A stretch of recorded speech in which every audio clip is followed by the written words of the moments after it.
अस्सलाम वालेकुम students, welcome back to my YouTube channel. आज का हमारा टॉपिक क्लास 6 का लास्ट चैप्टर है, chapter number 12 technology in everyday life. ठीक है, तो ये क्लास 6 का लास्ट चैप्टर है। इससे पहले मैं सारे चैप्टर्स अपलोड कर चुकी हूँ, आप चैनल के डिस्क्रिप्शन में जाकर सारे चैप्टर्स देख सकते हैं। ठीक है, तो टेक्नोलॉजी इन एवरीडे लाइफ मतलब टेक्नोलॉजी जो आज के ज़माने में, टेक्नोलॉजी का मतलब होता है न्यू टेक्निक्स। ठीक है, नए नए ज़राए आज के ज़माने में जो यूज़ हो रहे हैं उनके बारे में हम बात करेंगे। Technology has brought about significant changes in our life. Technology जो है, नए ज़राए हैं, उन्होंने हमारी ज़िंदगी में बहुत अहम किरदार अदा किया है। Man did not have many modern means in his life before technology.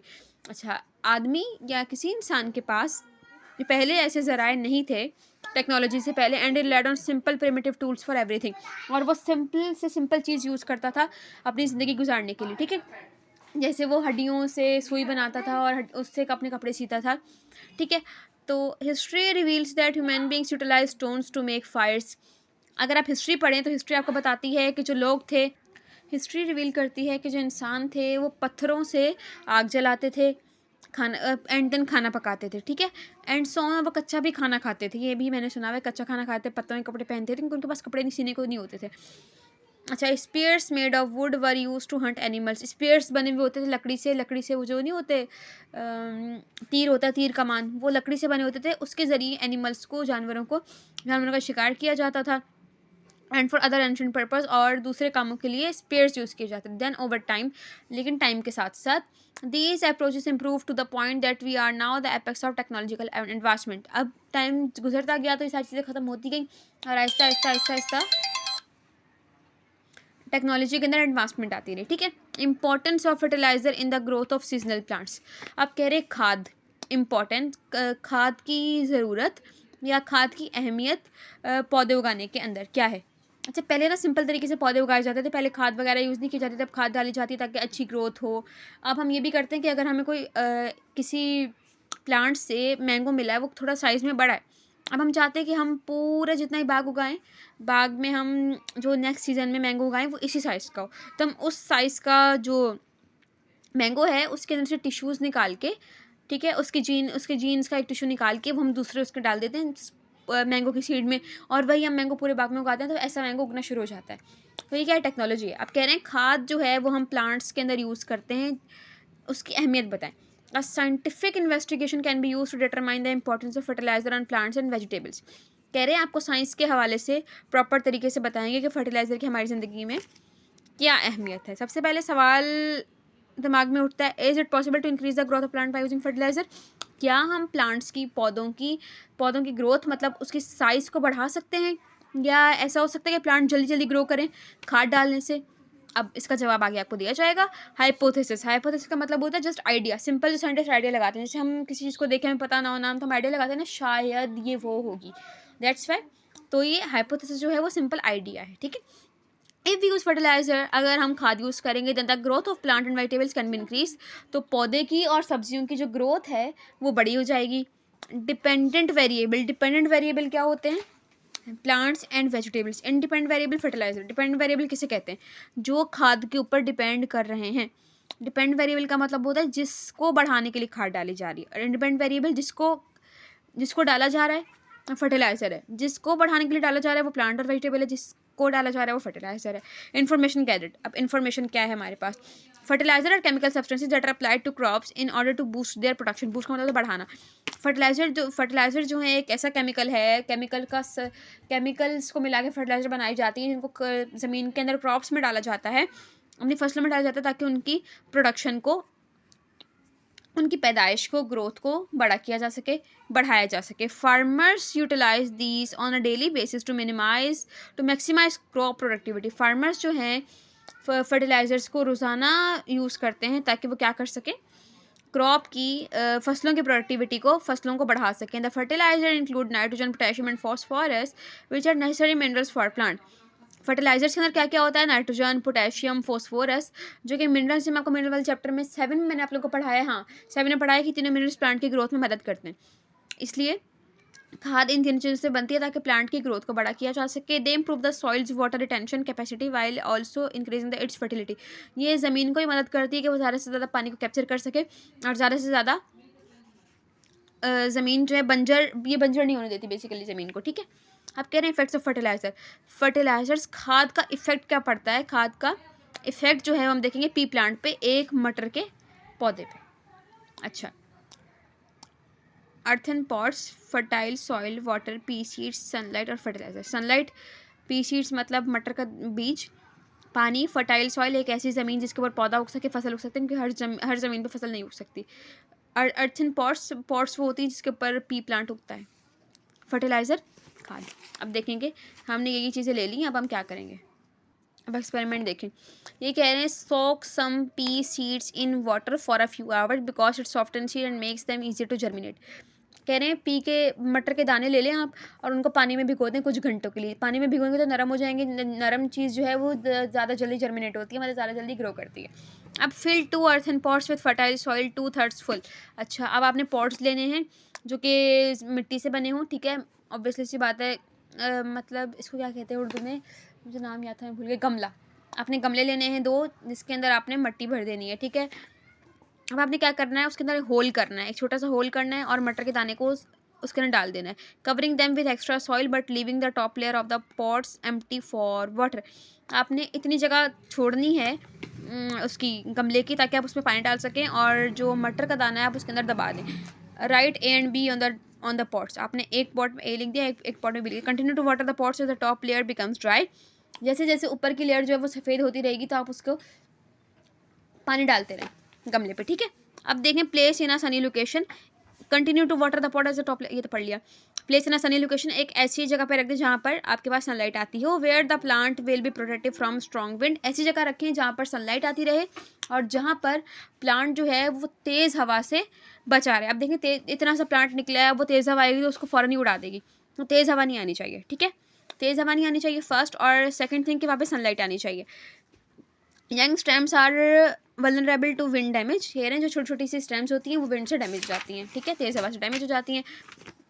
अब एनालिसिस, अब आपने एनालिसिस का मतलब होता है देखना, नज़रिया, आपका देखने का नज़रिया क्या है। अब हम देखेंगे, एक्सपेरिमेंट हमने कर लिया, हमने प्रॉपर तरीके से पूरा एक्सपेरिमेंट परफॉर्म कर लिया, अब हम करेंगे एनालिसिस। कह रहे हैं seed germinate and grow there first pair of leaves in both pots after a few days. कुछ दिन बाद ही जो सीड है, जर्मिनेट का मतलब होता है वो फूट के बाहर आने लगेगा और वो अपने पहला पेयर लीव्स का पहला पत्ता बाहर निकाल देगा दोनों pot. Now we will look at a young plant, फिर आपने देखना है जो छोटा सा प्लांट, यंग प्लांट मतलब बेबी प्लांट जो है वो बनना शुरू हो गया। The plant will develop after 60 to 70 days and produce peas. ये प्लांट जो बेबी प्लांट निकला है वो 60 से 70 दिन के बाद, मतलब 2 महीने या 2.5 महीने के बाद वो पीस मटर जो है मटर की फलियां बनाना शुरू कर देगा। ऐसा प्लांट में जैसे प्लांट मैच्योर होता रहेगा, it requires more nitrogen to maintain its health. इसको और नाइट्रोजन की नीड होगी अपनी हेल्थ मेंटेन करने के लिए। In pot A we will now add nitrogen rich fertiliser but not in pot B. कह रहे हैं अब पॉट ए है, जैसे उसके अंदर पीस, दोनों में पीस उगना शुरू हो गए, ठीक है। अब क्या करना है, आपने एक पॉट में, पॉट ए के अंदर खाद डाल देनी है, पॉट बी में नहीं डालनी। अब आपने देखना है कि पहले कौन बड़ा होता है। अब देखें monitor both plants weekly and create a table summarising your finding. अब आपने पहले जो गमला है उसमें आपने खाद डाली, दूसरे में नहीं डाली, तो आप कह रहे हैं आप उन दोनों में डाल दें एंड देन फिर आप इफेक्ट्स ऑब्जर्व करें कि ए से जल्दी बड़ा होगा या बी जल्दी बड़ा होगा, ठीक है। अब आपने यहाँ पे कंक्लूजन लिखना है। आप ये कर सकते हैं घर में तो कर लें, लेकिन मैं आपको इसे कंक्लूजन बता देती हूँ कि जो इसके अंदर आपने खाद डाली है ना वो जल्दी ज़्यादा तेज़ बड़ा होगा और उसके जो मटर के दाने वो भी बड़े होंगे, और जो पॉट बी है वो कम बड़ा होगा और मटर दाने भी, मटर के जो दाने हैं वो भी छोटे होंगे, और दूसरी बात के वो देर से मटर बनाएगा, और जो पॉट ए है जिसमें हमने फर्टिलाइजर डाली वो जल्दी मटर बनाएगा। अच्छा। अब कह रहे हैं P plant do not survive in the summer heat of temperature and low land tropical climates. P plant जो है मटर का जो पौधा है वो समर के अंदर और हीट के अंदर, जहाँ जिस टेम्परेचर के अंदर बहुत ज़्यादा हीट होती है, जहाँ बहुत ज़्यादा गर्मी होती है, वहाँ सर्वाइव नहीं करता, ना ही वहाँ वो बनता है, ठीक है। But they survive in cooler, वो ठंडी जगहों के अंदर, ठंडी जगह में ठंडे टेम्परेचर के अंदर बनते हैं, ठीक है। अच्छा, आप कह रहे हैं सनफ्लावर, अब सनफ्लावर का एक्सपेरिमेंट करेंगे, इसके अंदर पूरी में एक्सपेरिमेंट है, फिर यॉगर्ट का भी करेंगे, ठीक है। अब सनफ्लावर का एक्सपेरिमेंट है, सनफ्लावर आपने उगाने हैं। Sunflower bloom in both are summer and the autumn, खिज़ा और बहार दोनों में सनफ्लावर जो है वो उगते हैं। It expands swiftly in just 3 months, 3 महीने में बन जाते हैं ये। It can reach a height of 3 metre, 3 metre की इनकी हाइट होती है। Sunflower should be ready to harvest in 70 to 100 days if grown in the right condition. अगर सही जगह पर उगाया है 70 से 100 दिन में, मतलब 3 से 3.25 महीने में ये बन जाएगा पूरा सनफ्लावर का प्लांट, ठीक है। आपने देखना है, पूरा एक्सपेरिमेंट करना है, एक में फर्टिलाइजर डालनी, एक में नहीं डालनी, फिर देखेंगे क्या होता है। कह रहे हैं फर्टाइल सॉइल लेनी है, सनफ्लावर की सीड्स लेने हैं, सूरजमुखी के बीज ये खाए भी जाते हैं। मेजरिंग टेप, आपने टेप लेनी है, सनलाइट लेनी है और फर्टिलाइजर लेनी है। टेक 2 क्ले पॉट्स, आपने क्ले के 2 पॉट लेने हैं। वहाँ हमने अर्थन पॉट्स लिए थे, यहाँ आप क्ले के पॉट्स लेंगे। ए और बी दोनों पॉट में लिखना है। एक के अंदर दोनों में आपने सॉइल डालनी है, दोनों के अंदर आपने सनफ्लावर का सीड डाल देना है। Add moisture to the top of the side, seed जहाँ आपने सीड डाला है वहाँ ज़्यादा सॉइल डालें, और साइड के अंदर इतनी सॉइल नहीं डालनी, मिट्टी नहीं डालनी कि जहाँ सीड डाला है वहाँ ज़्यादा मिट्टी होनी चाहिए। रोज़ पानी देते रहें। अच्छा, व्हेन यू ग्रो, जैसे ही इसकी ग्रोथ बढ़ना शुरू होगी, add a low nitrogen fertiliser 6 inches away from the plant से 6 इंच दूर फर्टिलाइजर डाल दो। स्टेम आफ्टर 1 वीक, एक हफ्ते के बाद आपने प्लांट से 6 इंच दूर फर्टिलाइजर खाद डाल देनी, नाइट्रोजन वाली। Water the soil after adding fertiliser, जैसे आपने फर्टिलाइजर खाद डाल दी तो आप पानी देना शुरू कर दें उस पौधे को। अब आपने क्या करना है, वाटर द सॉइल। अच्छा, एज द सीड जर्मिनेट, जैसे सीड निकलना शुरू होगा, keep an I on both pots and water the sunflowers when the top 1 inch of soil feels dry. जैसे ही आपको ऊपर की मिट्टी खुश्क दिखना शुरू हो तो आप पानी डालते रहें। इन्वायरमेंट वेदर, गर्म कंडीशंस में जब गर्मी होगी, द प्लांट्स में नीड टू बी वाटर 1 और 2 डेली। तो प्लांट को दिन में 2 या 3, एक से ज़्यादा मरतबा भी पानी की नीड पड़ सकती है, क्योंकि वो जल्दी जल्दी सूखता जाएगा गर्मी में। Sunflower matures and produce it after 80 to 120 days. Sunflower जो है वो 80 से 120 दिन बाद आपको सीड्स देना शुरू हो जाएगा, मतलब पौधा बन जाएगा। अब आपने एनालिसिस क्या करनी है, आपने दोनों को देखना है कि दोनों में से ज़्यादा बड़ा कौन सा होता है, उसके मेजरिंग टेप से नाप लेना है कि ज़्यादा बड़ा किसका सनफ्लावर है, एंड देन आपने लिख लेना है। और नंबर ऑफ़ प्लांट्स आपने क्या देखना है, हाइट देखनी है पौधे की, नंबर देखने हैं फ्लावर्स की, हाइट देखनी है पौधे की, नंबर देखने फ्लावर्स के, प्लांट ए में प्लांट बी में, ठीक है। अच्छा जी, उसके बाद है इंटरेस्टिंग फैक्ट्स। इंटरेस्टिंग फैक्ट्स लिखने हैं आपने सनफ्लावर के बारे में। Sunflower flowers are heliotropic, meaning they can move in response to direction of sun. Heliotropic उसे कहते हैं जो प्लांट अपनी मूवमेंट कॉज कर सके, मतलब जो प्लांट मूव कर सकते हैं, ठीक है, हीलियोट्रॉफिक उनको कहते हैं। अब सनफ्लावर जो है, इससे कि सन नाम इनका क्यों रखा गया है, क्योंकि ये सन की तरफ अपना फेस टर्न कर लेते हैं, ठीक है। ऐसे फ़ौरन से टर्न नहीं करते, आहिस्ता आहिस्ता आहिस्ता, को फील भी नहीं होगा, आहिस्ता आहिस्ता टर्न कर लेंगे, जहाँ सन होता है वहाँ वहाँ इनकी मूवमेंट होती रहती है। तो sun just moves the buds and budding flowers, sun जो है फ्लावर की बर्ड्स, उनकी कलियों को अपनी तरफ मूव करता रहता है। The flower will have definite direction which is east and it matures and begins to generate seed. East की तरफ जो फ्लावर उगता है और वो सीड्स पैदा करना शुरू कर देता है। Benefits of micro organism, micro organisms के फ़ायदे। पहले हमने फर्टिलाइजर के पढ़े, अब हम पढ़ेंगे माइक्रो ऑर्गेनिजम्स के। Microbe also known as microorganism, microbes को माइक्रो ऑर्गेनिज्म भी कहा जाता है। Are minute organism that are divided into 2 groups such as bacteria, fungi, protozoa, microalgae and viruses. Bacteria, जरासीम, फंजाई, प्रोटोजोआ, माइक्रोएल्गी, वायरसेस, इन सबको micro organism कहा जाता है। मतलब ऐसे ऑर्गेनिज्म जिनके अंदर सिर्फ एक सीड होता है। आपके माइक्रो ऑर्गेनिज्म है ना, ये इंसान की ज़िंदगी के ऊपर एक अहम किरदार भी अदा करते हैं। नुकसान ही पहुंचाते हैं, लेकिन इनमें से बहुत ज़्यादा इंसान की ज़िंदगी में अहम किरदार अदा करते हैं। पहला क्वेश्चन बनता है, माइक्रो ऑर्गेनिज्म को convert one food to another. अच्छा, माइक्रो ऑर्गेनिज्म जो है एक खाने को दूसरे खाने में कैसे कन्वर्ट करते हैं।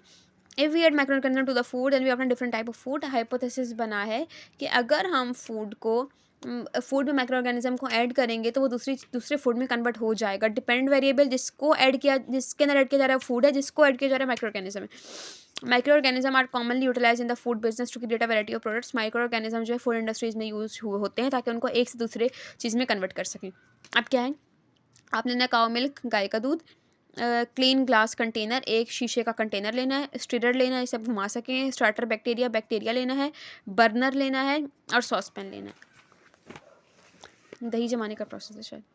अच्छा, आप कह रहे हैं टेक सम फ्रेश मिल्क लेना है, गाय का दूध लेना है, ठीक है, ताकि आप गाढ़ी दही बना सकें। बॉयल द मिल्क, अपने मिल्क को बॉयल करना है, ठीक है। Allow the milk to cool, boil करने के बाद उसको ठंडा होने देना है, फुल ठंडा भी नहीं करने देना, नॉर्मल करना है। When the milk is lukewarm, जब मिल्क जो है वो हल्का हल्का नीम गर्म हो जाए, and a little bit of yoghurt to it, combine together, और थोड़ा सा कतरा योगर्ट का, दही का, थोड़ी सी दही आपने डाल देनी है दूध के अंदर, और आपने क्या करना है, उसको स्टीरर से घुमा देना है। Power the milk into glass container, उसको ग्लास कंटेनर में डाल देना, उसी दूध को, इसके अंदर थोड़ी सी दही है, उस कंटेनर को आपने एक गर्म जगह पर 7 से 9 घंटे के लिए रख देना है। 9 घंटे के बाद आपको वहाँ पे दही मिल जाएगी।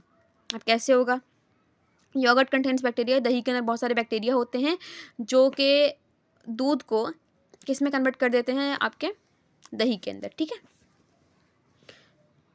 जब आप थोड़ी सी योगर्ट मिल्क में ऐड करेंगे तो वो क्या करेगी, योगर्ट क्या बना देगी, योगर्ट बना देगी, सारे दूध को योगर्ट बना देगी। सिंपल। हम यहाँ पे अपना एक्सपेरिमेंट एंड करते हैं। बाकी मैं एक्सपेरिमेंट को नेक्स्ट वीडियो में समझा देंगे। अल्लाह हाफ़िज़।